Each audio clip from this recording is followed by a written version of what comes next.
ഒരു നാട്ടിൽ, അതായത് ഈ ഒരു റോഡിൽ ഒരു അപകടമുണ്ടാകുന്നു, വലിയ രീതിയിലുള്ള ഒരു അപകടമുണ്ടാകുന്നു. അവിടെ ആദ്യഘട്ടത്തിൽ തന്നെ രക്ഷാപ്രവർത്തനത്തിന് ഒട്ടും അടിച്ചു നിൽക്കാതെ എത്തിയത് ഈ നാട്ടിലുള്ള നാട്ടുകാരാണ്. കാരണം ബസ് മറിഞ്ഞ അവസ്ഥയിലായിരുന്നു. അതുകൊണ്ട് തന്നെ ഇവിടുത്തെ രക്ഷാപ്രവർത്തനം എന്ന് പറയുന്നത് വളരെയധികം ദുഷ്കരമായ ഒരു കാര്യം കൂടിയാണ്. അപ്പോൾ ആദ്യം ഇവിടേക്ക് ഓടിയെത്തിക്കൊണ്ട് ഈ രക്ഷാപ്രവർത്തനത്തിന് നേതൃത്വം നൽകിയ നാട്ടുകാർ ഉൾപ്പെടുന്ന സംഘത്തിലുള്ള ഒരാളാണ്, ഒരു ചേട്ടനാണ് നമ്മുടെ ഇപ്പോൾ ഉള്ളത്. ചേട്ടാ, നിങ്ങൾ ഈ അപകടം ഉണ്ടായ സമയത്ത് തന്നെ ഇവിടെ എത്തിയല്ലേ? ഞാനിവിടുന്ന് ഒരു 100 മീറ്റർ അപ്പുറത്ത് ഞാൻ ലൈവായിട്ട് കണ്ടുകൊണ്ടിരിക്കുകയായിരുന്നു. എങ്ങനെയാണ് ഈ അപകടം ഉണ്ടായതായി മനസ്സിലാക്കുന്നത്? വണ്ടി നല്ല സ്പീഡായിരുന്നു. ഓടി ഇങ്ങനെ വരുന്ന സമയത്ത് എടുത്തടിക്കും പോലെ ഇങ്ങനെ വീഴായിരുന്നു ചെയ്തത്. മറ്റ് വാഹനങ്ങൾ എന്തെങ്കിലും മറികടക്കുക അല്ലെങ്കിൽ? ഒന്നുമില്ല. ആ സമയത്ത് ഒരു വാഹനം ഇല്ലായിരുന്നു.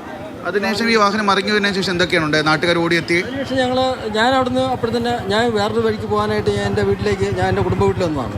കുടുംബ വീട്ടിൽ വന്ന് അച്ഛനെയും കണ്ടിട്ട് അവിടെ നിന്ന് ഞാൻ തിരികെ എൻ്റെ വീട്ടിലേക്ക് പോകാനായിട്ട് ബൈക്കിൽ കയറിയ സമയത്ത് ഈ സംഭവം നടക്കുന്നത്. ഞാൻ നേരെ അവിടെ നിന്ന് എനിക്ക് ലൈവായിട്ട് ഇങ്ങനെ കാണാം. അപ്പോഴാണ് ഈ സംഭവം നടക്കുന്നത്. എൻ്റെ വണ്ടി ഇവിടെ ഇരിക്കുന്നേ ഉള്ളൂ, ബൈക്ക് ഇരിക്കുന്നേ ഉള്ളൂ.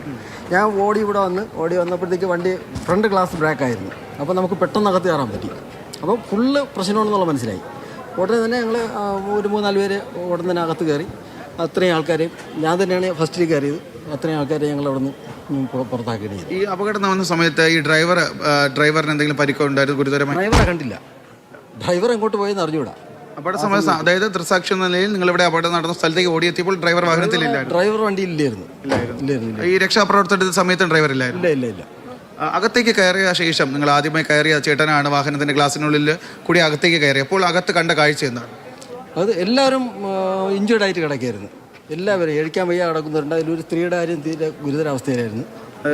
തോന്നുന്നു മരണപ്പെട്ട സ്ത്രീയാണെന്ന് തോന്നുന്നു. അത് ആയിരിക്കാം ഒരു പക്ഷേ. അവരെ പുറത്തെത്തിക്കാനാണ് ഏറ്റവും കൂടുതൽ ബുദ്ധിമുട്ട് വന്നത്. പിന്നെ വലിയ കുഴപ്പങ്ങളില്ലാതെ പുറത്തേക്ക് വന്നവരുമുണ്ട്. പുറത്തേക്ക് തന്നെ അവർ നുഴഞ്ഞ് ഇറങ്ങി പുറത്തേക്ക് വന്നവരുണ്ട്. ഞങ്ങൾ കൈത്താങ്ങ് എടുത്ത് എല്ലാവരെയും അങ്ങനെ നടത്തിക്കൊണ്ടുവരാൻ പറ്റില്ല. എല്ലാവരും ഇങ്ങനെ ഊർന്ന് വരുന്ന രീതിയിൽ നമുക്ക് ഇഴഞ്ഞ് പുറത്തേക്ക് കൊണ്ടുവരാനേ പറ്റുള്ളായിരുന്നു. പിന്നെ അതിന് ഏറ്റവും ബാക്കിലൊരു പയ്യൻ തീരെ ആവശ്യ നിലയിൽ സീറ്റിൻ്റെ ഇടയിൽ കഴുത്ത് തല നമുക്ക് കണ്ടുകൂടിയായിരുന്നു. ഓടഭാഗത്ത് ഏറ്റവും ബാക്കിൽ. അവൻ്റെ കാര്യമാണ് ശരിക്കും പറയേണ്ടത്. അവനെ എടുക്കാൻ ഒരുപാട് ബുദ്ധിമുട്ടി. പിന്നെ ഫയർഫോഴ്സൊക്കെ വന്നതിന് ശേഷമാണ് അതിൻ്റെ ബാക്കിലെല്ലാം ആർഡർ കട്ട് ചെയ്ത്. നാട്ടുകാരുടെ നേതൃത്വത്തിൽ കൃത്യമായ രക്ഷാപ്രവർത്തനം ആദ്യഘട്ടം മുതൽ തന്നെ നടന്നിട്ടുണ്ട്. അതുകൊണ്ടാണ് വലിയൊരു കാഷ്വാലിറ്റി ഒന്നും തന്നെ ഉണ്ടാകുന്നത്. അതുകൊണ്ടാണ് അത് കുറേ പേരെ നമുക്ക് രക്ഷപ്പെടുത്താൻ പറ്റിയത്. കുറേ പേര് തന്നെ എല്ലാവരെയും രക്ഷപ്പെടുത്താൻ. ഒരു സ്ത്രീ മാത്രമാണ് മരിച്ചത്. അത് ഈ അടുത്ത് ഇപ്പോഴാണ് അറിഞ്ഞത്. ഈ മരിച്ചെന്ന് പറയുന്ന സ്ത്രീ ചേട്ടൻ പറഞ്ഞ ഗുരുതരമായി പരിക്കേറ്റ സ്ത്രീ ബസ്സിൻ്റെ ഏത് ഭാഗത്താണ് ഇരുന്നത്? അവർ അങ്ങനെ പറയാൻ പറ്റില്ല. അവർ സെൻട്രലായിരുന്നു. ഞാൻ അവരെ എടുക്കുന്ന സമയത്ത് അവർ സെൻട്രലായിരുന്നു. ബസ്സിൻ്റെ സെൻട്രൽ ഭാഗത്തായിരുന്നു.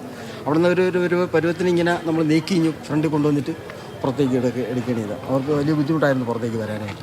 ജയലക്ഷ്മി, അതായത് വളരെയധികം അഭിനന്ദനം അർഹിക്കുന്ന ഒരു കാര്യമാണ് ഈ നാട്ടുകാർ ചെയ്തിരിക്കുന്നത്. കാരണം അവരുടെ നാട്ടിൽ ഇത്തരത്തിലൊരു വലിയ രീതിയിലുള്ള അപകടം ഉണ്ടാകുന്നു. അപ്പോൾ ഈ ചേട്ടൻ ഉൾപ്പെടെ പലരും ദൃക്സാക്ഷിയായി ഈ അപകടത്തിനുണ്ടായിരുന്നു. ഇവർ ഒട്ടും അടിച്ചു നിൽക്കാതെ, കാരണം ഇത്രയും വലിയൊരു അപകടം ഉണ്ടാകുമ്പോൾ, തൊട്ട് കൺമുന്നിൽ വലിയ അപകടം ഉണ്ടാകുമ്പോൾ പലരും പേടിച്ചൊക്കെ തന്നെ മാറി നിൽക്കുന്ന ഒരു സാഹചര്യമുണ്ട്. പക്ഷേ ഇവരൊന്നും തന്നെ മാറി നിന്നില്ല.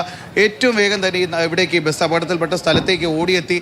ബസ്സിൻ്റെ ചേട്ടൻ പറഞ്ഞതുപോലെ തന്നെ ബസ്സിൻ്റെ മുൻവശത്തെ ഗ്ലാസ്സൊക്കെ തന്നെ തകർന്ന അവസ്ഥയിലായിരുന്നു. അപ്പോൾ ഈ ഗ്ലാസിനുള്ളിൽ കൂടി ഇവർ ബസ്സിനകത്തേക്ക് കയറി. ഇവർ പറയുന്നത് പോലെ ഈ ബസ്സിൻ്റെ അകത്തേക്ക് കയറി കഴിഞ്ഞപ്പോൾ കണ്ട കാഴ്ച എന്ന് പറയുന്നത് അതിദാരുണമായ കാഴ്ചയായിരുന്നു. കാരണം ഒട്ടനവധി പേർ ഈ ബസ്സിൻ്റെ ഉള്ളിൽ അപകടത്തിൽപ്പെട്ട് കിടക്കുന്നു. പലർക്കും വലിയ രീതിയിലുള്ള പരിക്കുകളുണ്ടായിരുന്നു. പലരും രക്തത്തിൽ കുളിച്ച അവസ്ഥയിലൊക്കെയായിരുന്നു ഈ ഒരു വാഹനത്തിനുള്ളിൽ കണ്ടത്. അപ്പോൾ അവരെയൊക്കെ തന്നെ ഇവരാണ്, ഈ നാട്ടുകാർ ചേർന്നാണ് സ്വന്തം കൈകളിൽ എടുത്തുകൊണ്ട് പുറത്തേക്ക് എത്തിച്ചത്. പലരും ഇവർ പറയുന്നത് പോലെ തന്നെ പലർക്കും ഈ ബസ് മറിഞ്ഞു കിടക്കുന്നത് കൊണ്ട് തന്നെ പലരെയും പുറത്തേക്ക് എത്തിക്കുന്നതിനൊക്കെ തന്നെ വലിയ പ്രയാസമുണ്ടായിരുന്നു.